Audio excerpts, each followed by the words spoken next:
Sirot ko'prigi. Qiyomat kuni jahannam ustiga qo'yiladigan ko'prik. Har bir inson undan o'tishi shart. Qur'onda Maryam surasi 71-oyatda aytilgan: Sizlardan hech kim yo'qki, jahannamdan o'tmasin. Bu Robbingiz uchun qaror qilingan, albatta bajariladigan ishdir.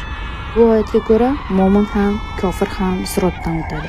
Farq shundaki, mo'minlar nur bilan qutulib chiqadilar. Kofir va munofiqlar esa o'tida yiqiladilar. Rasululloh sollallohu alayhi vasallam hadislarda aytadilar: u sochdan ingichka va qilichdan o'tkir, jahannam ustida tortiladi. Odamlar o'z amallariga qarab o'tadilar. Yaxshilar chaqmoqdek yoki shamoldek tez o'tadi.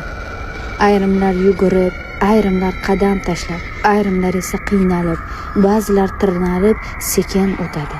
Ba'zilar og'ir gunohlari sabab jahannamga qulaydi.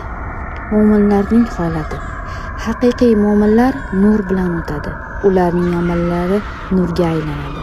Namoz, ro'za, sadaqa va boshqa ibodatlar sirotda yo'l ko'rsatuvchi chiroq kabi bo'ladi.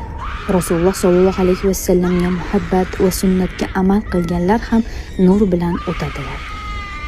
Ba'zi musulmonlar gunohlari sababli sirotda qiynaladi.